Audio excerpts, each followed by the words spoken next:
Hello and welcome to Behind the Headset. And today we are graced with the presence of Atom Bombardi. How are we, madam? We're doing good. Wow, great. I feel so fancy.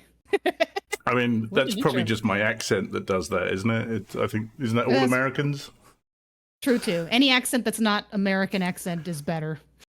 Okay. We're very easy that way. I mean, there's tons of us here. Just come over. You'll find us everywhere. It's not a problem.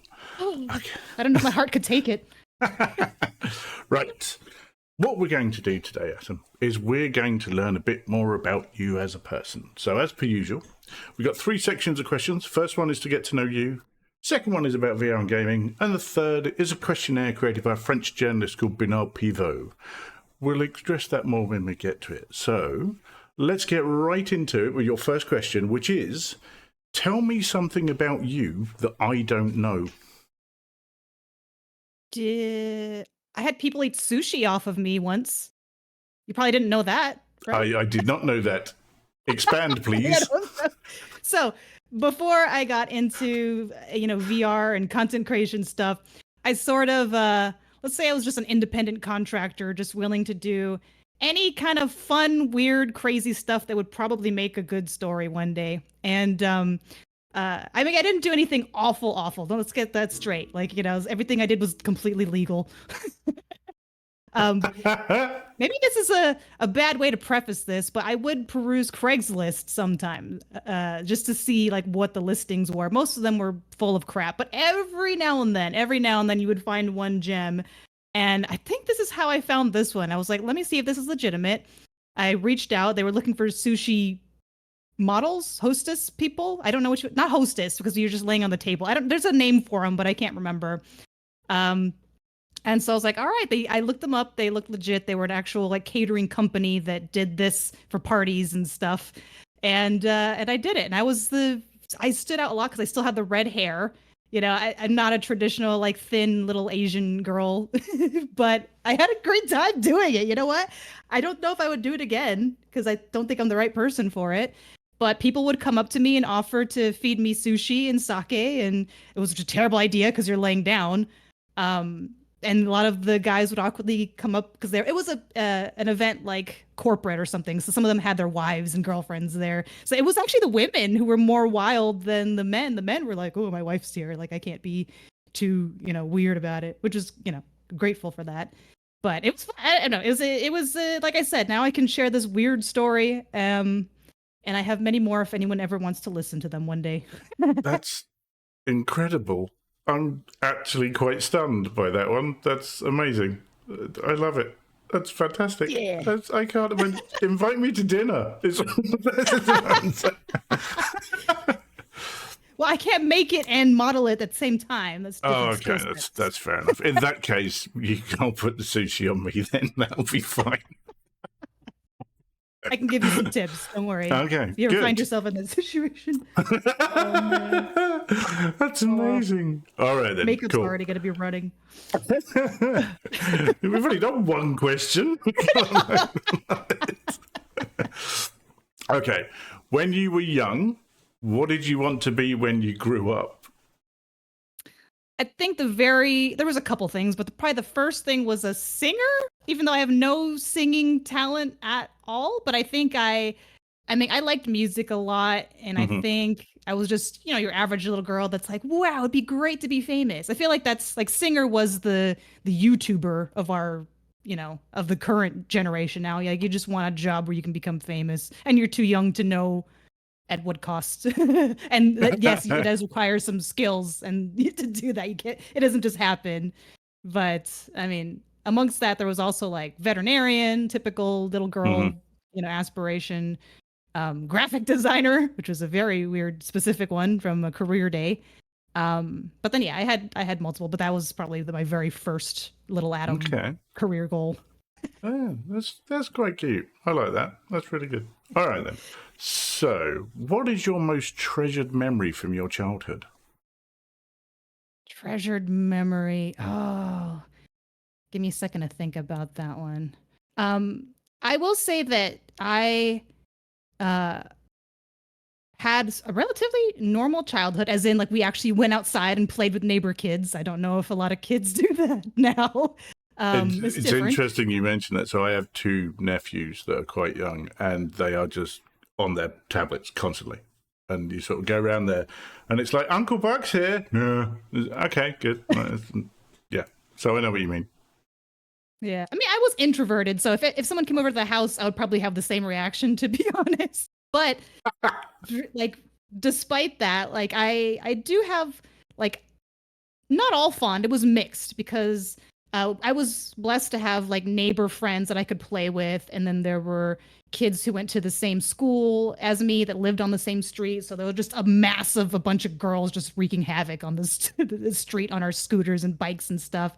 But I feel like because it's such a rare feeling thing now. I mean, don't get me wrong. Some of them, one of them was just a complete bitch. They were not all the nicest people. It was like you had your mix of, the really shy, awkward, the one that gets picked on, the one that's like the popular girl, and then just one who just has no restraints.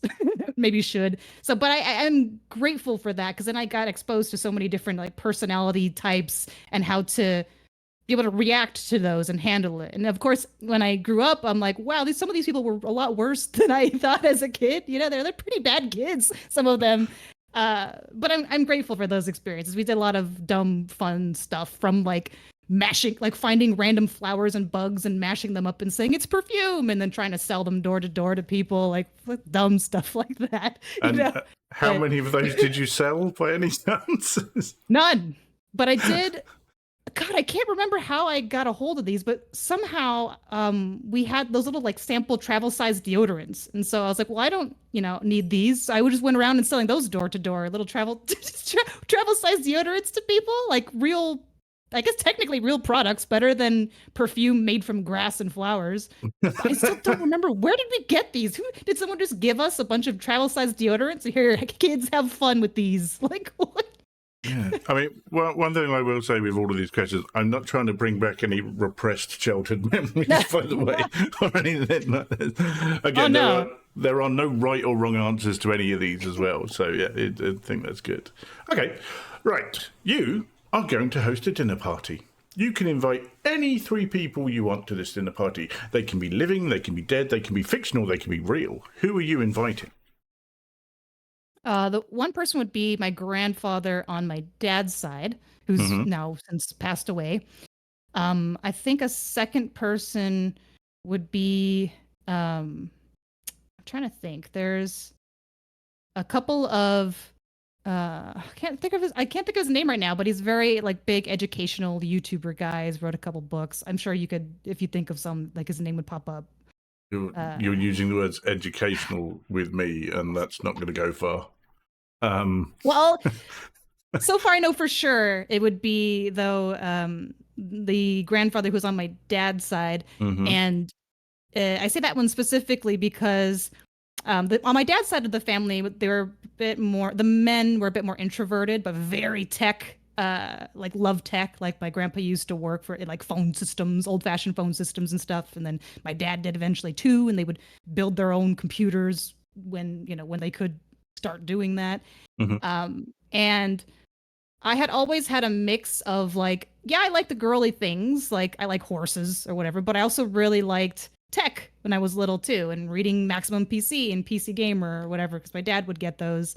And I probably one of my biggest regrets is that I didn't connect more to my grandfather, who I feel like if he had seen all the things that I'm into now, he would just be proud. I was a really shy, introverted kid, so much where my teachers during parent-teacher conferences would be like, "Does she talk at home?" So, I don't know. So I do wish that I could just like have another conversation with him and just, share with him our love of technology, and a lot of it I have him and my dad to thank for, and just being able to geek out about that. So yeah, I think I can't think off the top of my head of 2 others, but he would be the main one that comes off top of mind immediately. It sounds like Grandpa may be more than enough, judging by what you've said about him. And that's good. And also, plenty more food for the pair of you. So it's good. Yeah, that's true. So you're good. No sushi, though.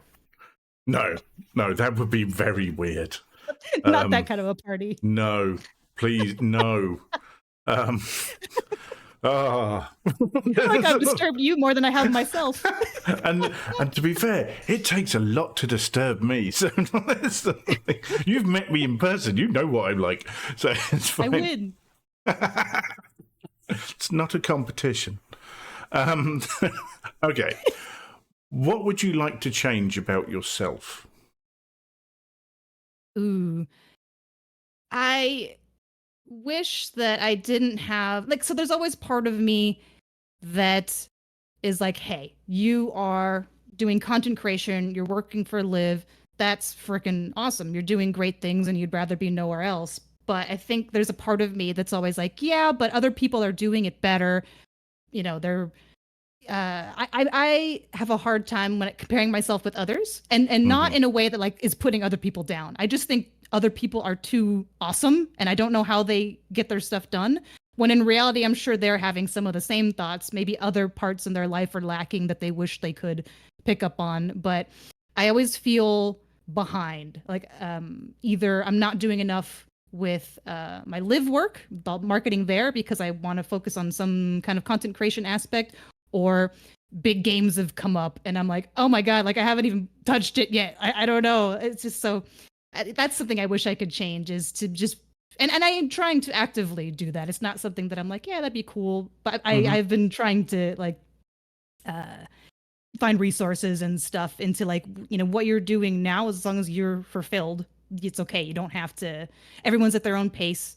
You know, you don't have to have everything out the day that you know that it's out, especially when it comes to game releases and stuff. Like sometimes it's best to wait a little bit. So just telling myself things that like your own pace is fine, you know, because I think that I kind of overdid it a couple times on both ends, where it's just like my day's just packed with stuff and it's like I'm time boxing and it's like, no, you have to get this done within this time, and but then when you don't, you feel like a failure and it's like, well, this day was fucked, you know. So I am actively I have been actively getting better at that, but it's still definitely an ongoing thing. And I do relate to that as well. When I used to do content more than I do now, because I barely do any now, and you look at stuff and you, two in particular, I would say, you do something, you go, oh, I'm quite proud of that, that's pretty good. And then you go onto Twitter and then Tribe Grey Wolf VR have dropped a tiny 60-second thing, and Demo Akuro has dropped these new Blade and Sorcery video, and you look at it and go, oh, why do I fucking bother? Like this sort of thing. Yeah. I mean, and it's weird because it's nice that there's more of us now, more VR people covering VR content specifically. But I mean, just like any other field in content creation, whether it's like cooking or technology in general, like it's just going to expand. And I just have to remind myself that it's good that more people are doing it. There's going to be more perspectives. And even though you're covering the same thing, you have different, unless you're literally taking someone's script and just being like, bam, this is my video now. Everyone's going to have different perspectives, ways that they deliver information, et cetera, et cetera. The other thing I've found more in the VR community than any other community I've been a part of is how supportive of each other everyone is. That's also true. It's insane because there's no I'm better than you, or I'm doing better than you, or everyone just wants to help each other and lift everyone else up, and that is just so heartwarming to me. And that sort of thing. It's lovely. It's like I say, we met at Meta for the first time. We'd known each other for quite a long time beforehand, but it was kind of like we know all of these people, and everyone's friendly, and everyone wants to help each other. And it was just really like it doesn't feel like competition, or at least it doesn't to me. Yeah, it just feels like it's definitely not like I see it as not like they're enemies of mine or we're against each other. It's more like how do you be so awesome? How can you share that? I want that too. I guess maybe jealousy then in a little sense is like but again, not in a way that I want to see them fail. I just want to make that clear. Kind of I wish I had that talent. That's my wish, or that time or that like something. Sure. Yeah. Because it's like I have ideas for stuff to do, and I'm like, but I have no idea how I would actually do that. But I know there are other creators out there who could just go, yeah, no problem. There you go. And I'm like, oh, cool, great, well done. You. So, yeah. Okay. All right. So, how do you deal with criticism? Hmm. It depends. If it's just some really stupid, dumbass YouTube comment, then I'll just be like, "You're too dumb to even respond to." But sometimes, what I like to do, and I'll do this with Liv sometimes too, as long as I know I can get away with it, is I love killing them with kindness because they want you to be mad and they want you to be angry. So if I just keep acting almost sickeningly sweet, they Mhm. hate that. They hate Mhm. it, and it's so fun. And I'm just like, no, I'm not gonna give. I'm just gonna keep being super helpful and give you information, and maybe direct you to things. And some usually they'll back off because they're just like, yeah. And unless if you mean criticism as like unconstructive criticism, Mhm. like the shit comments that you get that make no sense. That's like, did you watch the video? Even kind of comments. Mhm. Yeah. But in general, if it is, sometimes it is constructive criticism. Like I've gotten some where, I don't know, what maybe your music's too high, or the little poppy noise that you add to, when certain things come on the screen is annoying. Then I'm like, huh, I may not respond to it right away, but then it's something I'll add to my brain to be like, okay, I'll see if other people start also mentioning, because it could be just one person's got a really weird thing. But if I remember it and I start noticing more people saying it, then it's like, okay, then it is a wider thing that I should address or cut out from my videos or whatever. But there's not a lot of constructive criticism comments out there. I just gotta sad to say.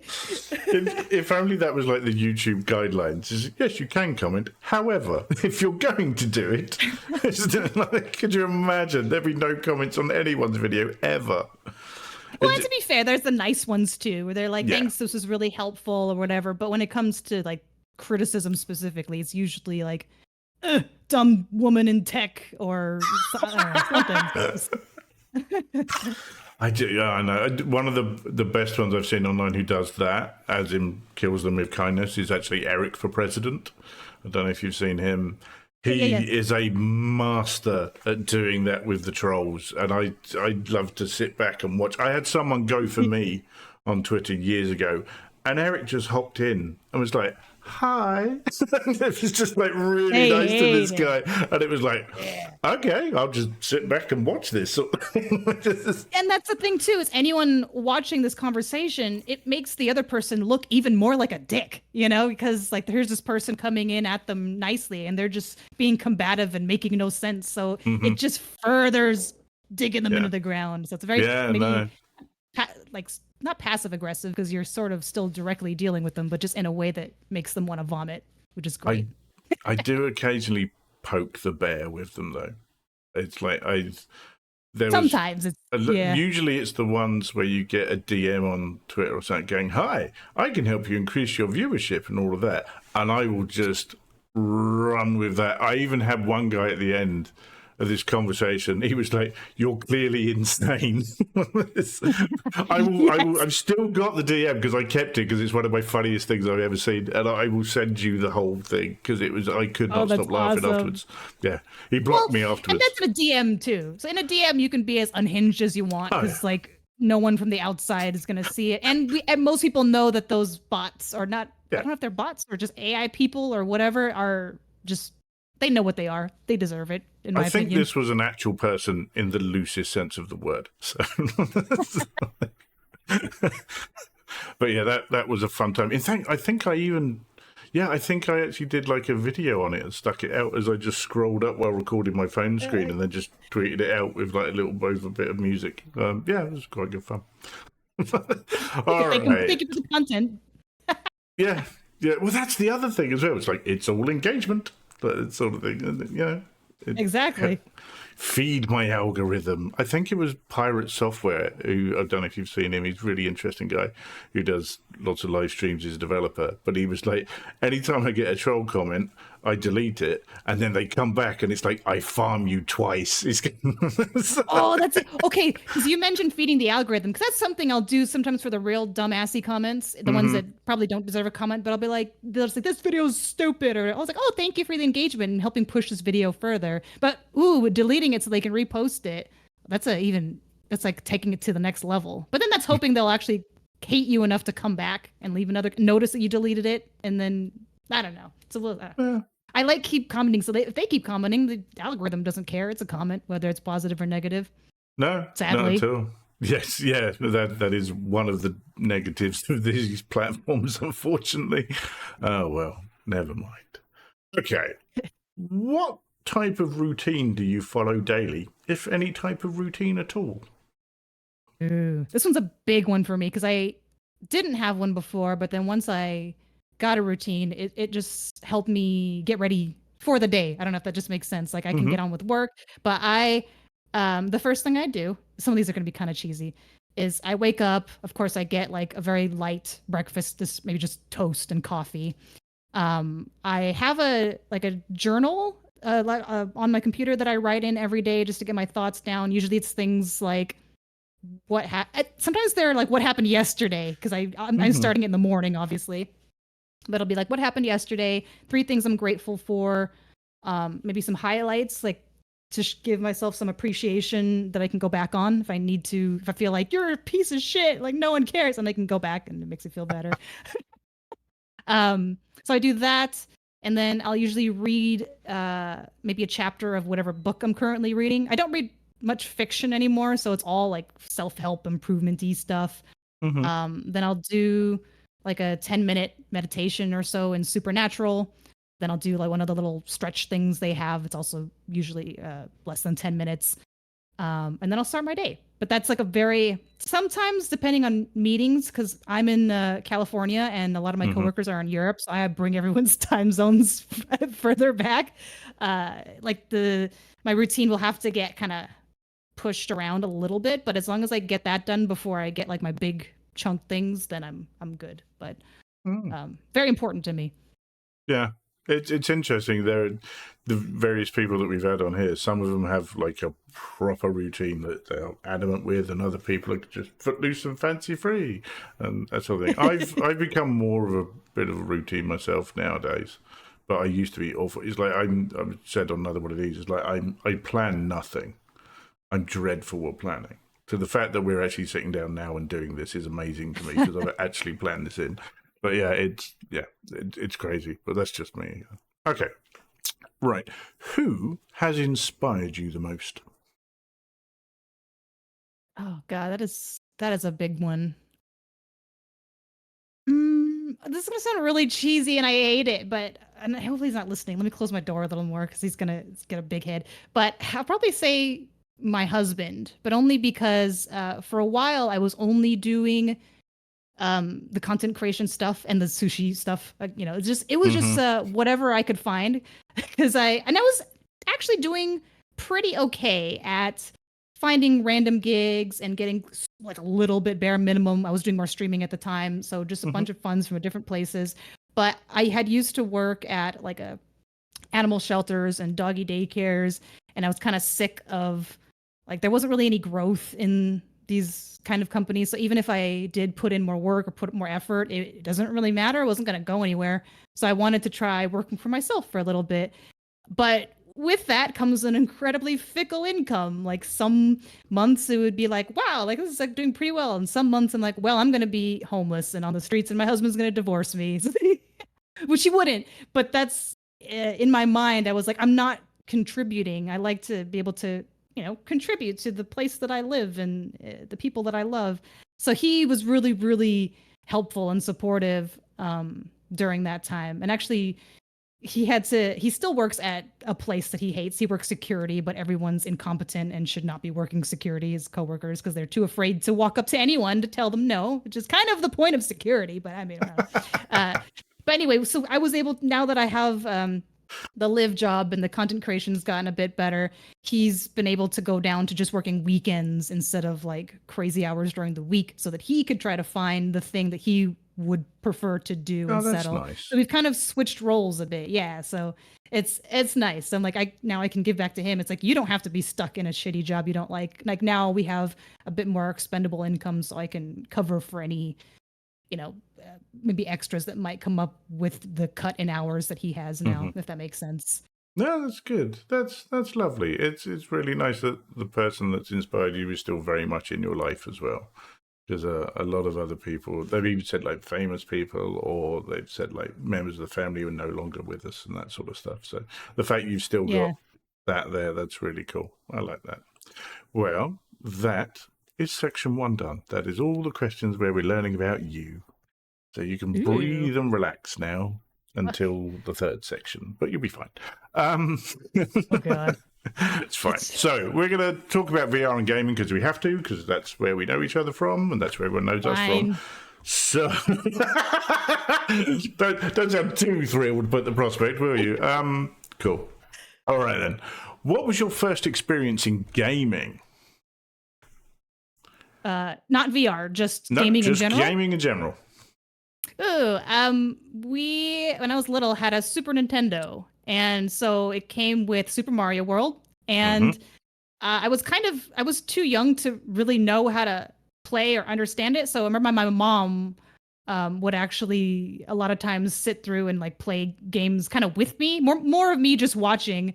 And now I was like, now it makes me a little sad because I'm like, she actually played a lot of games, like retro games, when she was younger, and I'm like, is it because of me that she had to stop to take care of me and stuff? I'm like, oh, now I'm sad, thanks. But yeah, it was a Super Nintendo, and I remember like the original Jurassic Park, which was like such a ridiculously hard game, Yoshi's Island, all that stuff. So I started off as a console girl, I guess you could say. I did the next big console. I mean, my dad was always PC stuff, but after the Super Nintendo, the next big console we got was like Xbox 360. It was a big, or the Wii, if you want to count that one. So it was a big jump. We didn't get PlayStation, Nintendo 64. Big gap in between those. I know. It's funny you mentioned your mum playing all the stuff, because I remember my parents bought me one Christmas one of the original Game Boys, because I'm old and was young enough to have one of those. Oh, had a color. Yeah. No, this was not color. This was the green OG. screen one. Yeah, the original OG brick thing.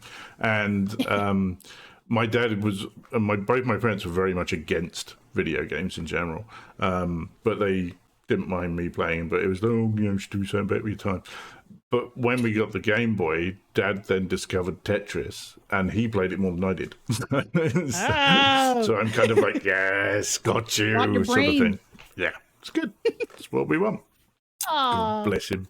He's a good lad. Right. So what was your first experience in VR? The original HTC Vive, believe it or not, was actually a very expensive gift from my husband. And so I tried, gosh, I don't remember if it was what's the classic Steam VR thing they put you in. There was got a bunch of mini games and the orbs that you go into. The lab, yes, thank you. I had a brain fart. But I think with whatever reason, for vivid memory, I can remember just taking the controller and hitting the trigger and confetti would come out. And that was amazing to me. So just a little stupid. I was like, wow, I'm hitting the trigger and confetti's coming out, like, and I'm in it. But at the time it was crazy. And then of course, I did all the other mini games in the lab. There was like the archery one and a couple other stuff. And I was like, this is nuts. And then what's sad is actually after that, the headset stayed in the box for a couple years. And so my husband was like, oh no, I bought her this like several, really expensive, close to, over $1,000 headset that she never touched again. But thank God I got back into that again. So at least that purchase was well paid over. But the Vive was my first PC headset, actually. That was, yeah. So I had that one. It was the choice. Yeah. I've still got it. I did too, somewhere. Yeah. I've still got all my old headsets, except one. I gave one of them. No, I gave two of them away. I gave the PSVR one to someone because their kid had a PS4, and I was like, there you go, because I'm never going to use it again. Aww. And I gave my Quest away to someone as well, a Quest 1, because I was like, yeah, cool, help yourself. I'd rather someone got use out of it than it sitting in a box. So exactly. And it's not I'm not gonna use it because I've got all this other stuff now, so why not? All right. So what has been your favorite experience in VR? I am I don't know about that's a tough question too, but I'm actually getting really into mixed reality games. I mean, there are, don't get me wrong, a lot of great VR stuff, especially this year. Holy crap.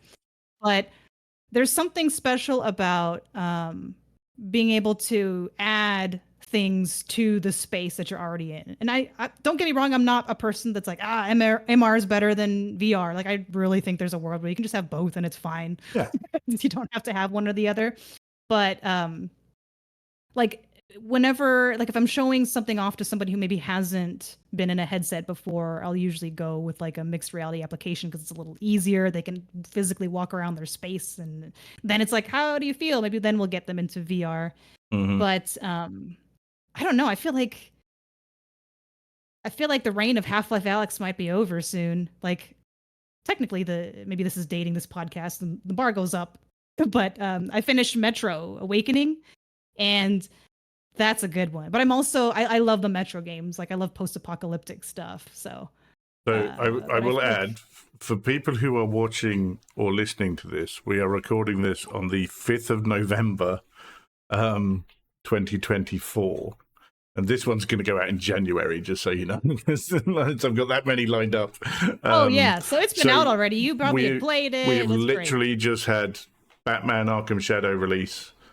And we've got Metro coming. And yeah, so VR's feeding us rather well at the moment. So it's intriguing to see what it does. That is out now of the time that you're listening to this. Yes, it will be then, now, but wasn't now, not then.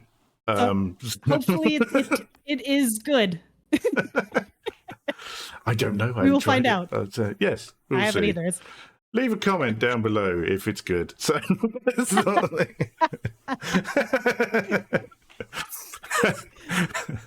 it's one way of getting them, isn't it? Yeah. Cool. All right then. So on the flip side of that, what's been your worst experience in VR? So at Live, we very recently, at the time of this recording, released like basically, it's not to shill Live, but it's to kind of give context to the story. Virtual camera systems that you can add to Quest native games now. Yes. And the first one we integrated with was Gorilla Tag. Now there are a lot. Gorilla Tag itself is not my thing, but I can appreciate what they've done. But however, because our SDK for the cameras is free, there are a lot of little kid Gorilla Tag, let's say, wannabe developers out there. And I'm mixed, because on one hand, I'm like, good for you, kid. Like, try to make a game when you're young, and maybe you'll make something better, later on as you get more experience and you try these things. But at the same time, I do marketing at Live. So when someone adds the camera to their game, I want to look at it. And God, some of these Gorilla Tag clones are just like straight ripoffs or ripoffs, but worse. Like, and again, Gorilla Tag, it is what it is, but like imagine a child then made their own version of Gorilla Tag, and it's rough, man. It was funny. I fired up the Quest 3 yesterday to actually play a bit more of Batman, and the menus come up, and 3 of the things on the first menu were copies of Gorilla Tag, and I was like, they're everywhere. This is what we're doing now. This is the Flappy Bird of VR, is what I was thinking. But at least the people who did the mobile or the Flappy Bird knockoffs, I assume, were like adults that are just conniving, but they could make something kind of polished. And he also pulled it from the store because he had enough of dealing with all the rubbish. So there's a lesson someone might want to learn. I honestly, I cannot stand Gorilla Tag, and I don't get the locomotion. I can't do it. I don't understand how it works, and it's full of kids that scream, and I'm like, no, I'm old and miserable, leave me alone. Once we actually had to announce that our camera would be in Gorilla Tag, our TikTok is, if you ever just want to, I don't want to say feel bad about the future of our generation or society, but just read the comments on the TikToks that have to do with the Gorilla Tag. I don't know how they deal with it. I have much appreciation for like whoever your community people are. Like, I don't know. You must have some kind of intense meditation routines or something. Like, I don't know how you stay sane. Yeah, there's something Dr. Oculus has always said, which is they've made a better VR game than I have. And it's like, and I'm like, yeah, you've got to give them that. At the end of the day, they've made a game. So yeah, They've sold a lot of headsets, you it's know? insane. I don't think we'll ever understand. We're just not that generation, No, you know? no. And I'm comfortable with that. All right. So when you're trying a new game, whether it be a VR or a flat game, what instantly turns you on or off? On, I would say, well, it's different. Okay, so for VR games specifically, it has to do with locomotion. Like we don't have that in flat to worry about. But if it's teleport only, I'm going to have a hard time for most of the game. God, if it's like you can only teleport and it's like blink turning only, then I just don't know if I could do it, man. I don't know. My experience is just not going to be great. But maybe for both of them, for flat or VR, voice acting I think is a big one for me because I'm not going to really give a shit about your game if the characters are extremely monotony. I can't connect to them. Like, what's the point of having a story with characters I don't give a shit about? Unless it's intentional that the character is supposed to be annoying or not supposed to like them, whatever. But like there's some really good voice acting, and then there's just some that it's like it's become a meme. Like there was this, I can't remember, but there's this one. I was trying to just find VR Halloween games, and they're made from random Steam people in like 2017. And in one of them, you have this Asian girlfriend. You knock on her door, and she's just like, "It's Halloween!" Like that's her voice line.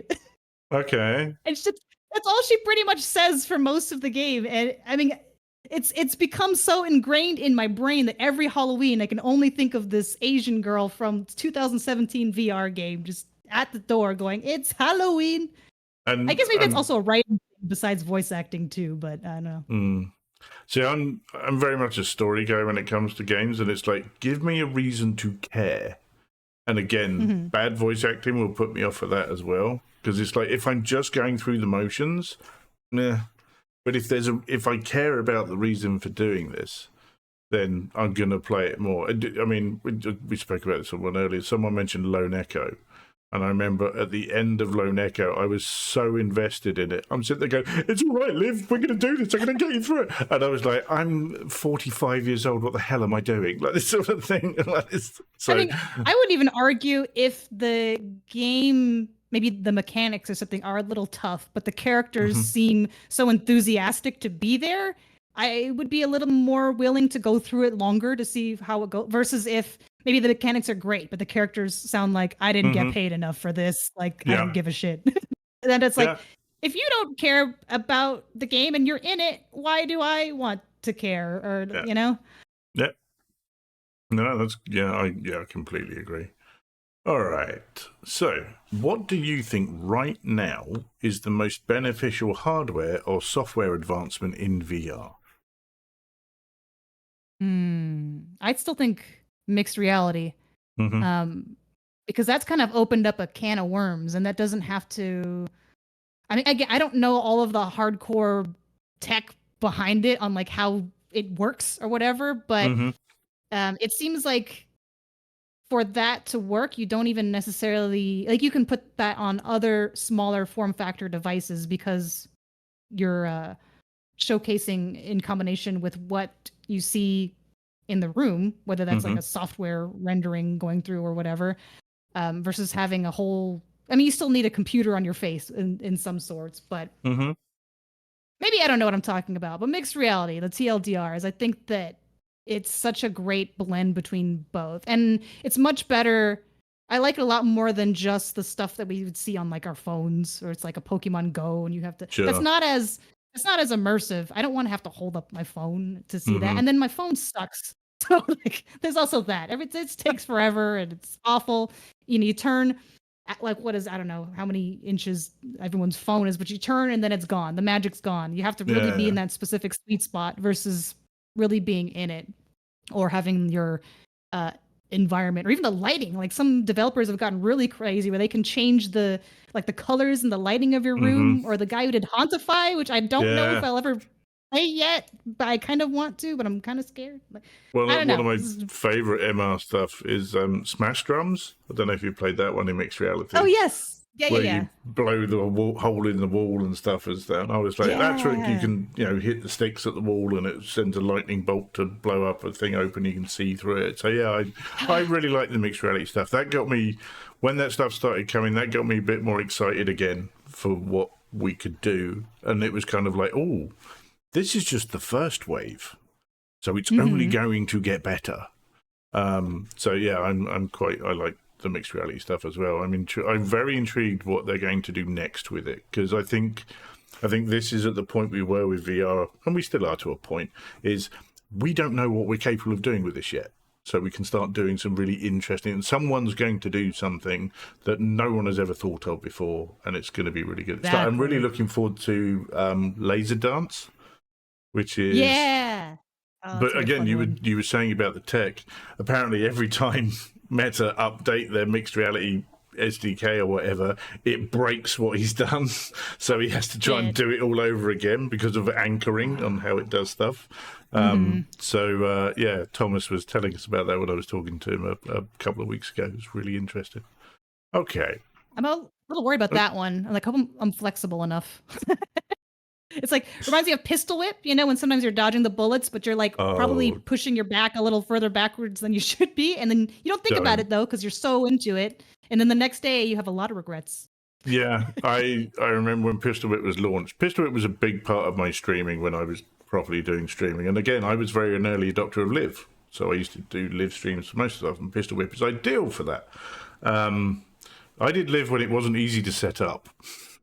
That's how To long be fair, ago. it's still complicated. Better, definitely better. I But don't think it's that complicated. It's pretty much 3 clicks of a controller and you're done. Really. maybe I just see a lot of comments. I'm exposed to it, so I get to see the I brunt of do it. work in IT, so maybe I've got more of that sort of brain. But yeah, I remember Pistol Whip launched. I streamed it for 3 hours, finished streaming, carried on playing for 2 hours because I had so much fun. And the next day, I couldn't get out of bed because my legs wouldn't work. So, Oh my god! because I had not learned how to game the game, so I was crouching with my legs and squatting and everything. When you can just step to the side, it's really quite simple if you want to do it. But that doesn't feel right, and you don't know yet because it's the first time you're playing it. And when I got to work, my boss looked at me and went, "Do you need to go home?" And I was like, Oh, you went to work still. Oh yeah, and it was like, I can't be sent home from work because I spent all night playing a computer game. Sort of thing. No. That's not a valid reason for me to. This is my own fault. Don't show me any sympathy. Let me do my job, and then I will hold to the car later. Yeah, it's crazy. Right. So, what has been your proudest achievement during your VR journey? I would say doing. This is gonna sound so like corporate presumptuous, but doing any of the like talks that I've done, whether at AWE with Impact Reality, or I did another one not at MetaConnect, but around MetaConnect at SVVR to help like a bunch of indie devs learn how to talk to content creators and reach out without sounding super robotic and Use small words. Also, use small words and bring snacks. We're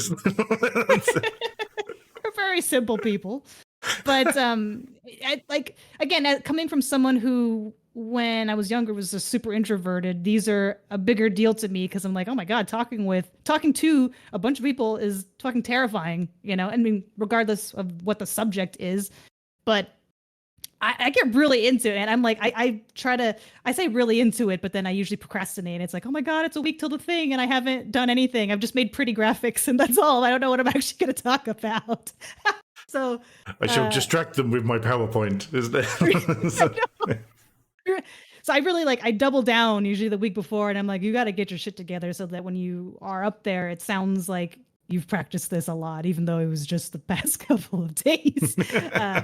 But I don't know, that's just been a good accomplishment of mine. Because again, it's just, I always feel so proud of myself, and I always kind of think worst case scenario. I'm like, oh, you're gonna be shit. People are gonna call you on your stuff in the Q&A, and you're not gonna know because you're not a developer, because they're asking all these weird ass Unity or Unreal questions. But it never happens. And then, I usually have people come up to me afterward and they're thanking me or wanting to get more information about whatever. So it's always worth it in the end, but it's just that initial, like, getting over the fear of, oh my God, I'm talking to people and I have to sound like I know what I'm talking about, hopefully. That's why they had me there. I'm assuming I have to remind myself that too, is like they wanted you to do it for a reason, Yeah. but it's hard to tell yourself that. I'm always kind of feeling like, fake it till you make it. Maybe I'm just kind of getting away with everything. But there's an actual psychological thing, isn't there, about people who don't know what they don't know tend to vastly overestimate what they do know, whereas people who do know what they don't know tend to vastly underestimate themselves as well. So you probably fall into the latter category on that sort of thing.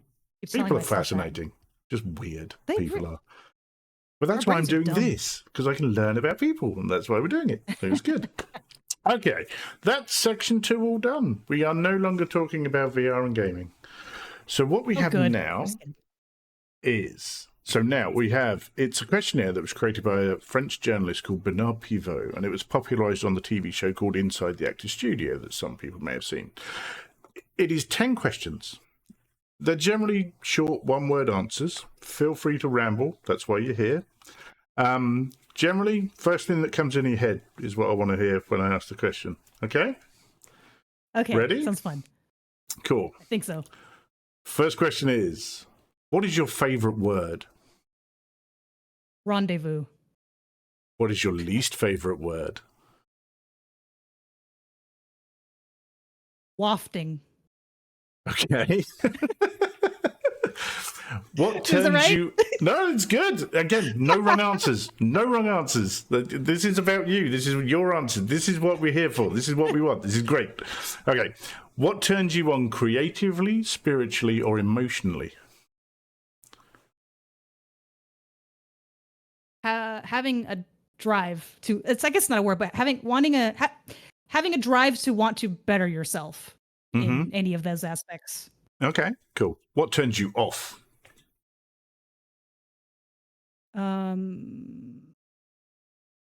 Being like the opposite of humble.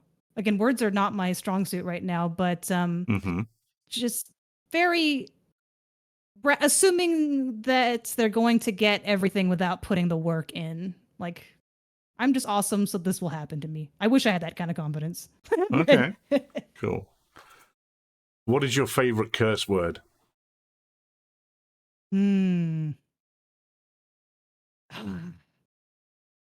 to think of a real dirty one. Or maybe it's not so dirty. I'm willing to bet one popped into your head when I said it. What was it? Probably just good old fashioned fuck, I guess. When used not too much, There's some people and kids who just throw it out, but it's gotta be timed and used perfectly in a great situation. I use as in too much or yeah, probably. I know it's like every other word. I usually like I don't get offended. So yeah, I mean, I don't get offended when other people say it, but I like to intentionally fuck.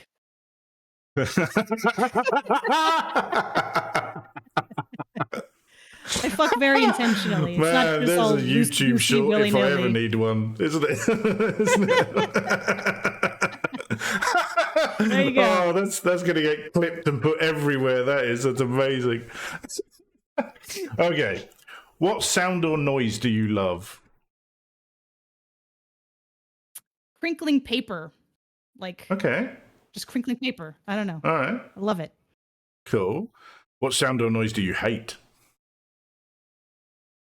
Like when dogs are licking themselves repeatedly. It's just a constant why? Just stop it. I don't know. It's just I can't sleep. It's just I can hear it in the other room. Stop it. Excellent. Oh, this is so good. What profession other than your own would you like to attempt? Ooh. I've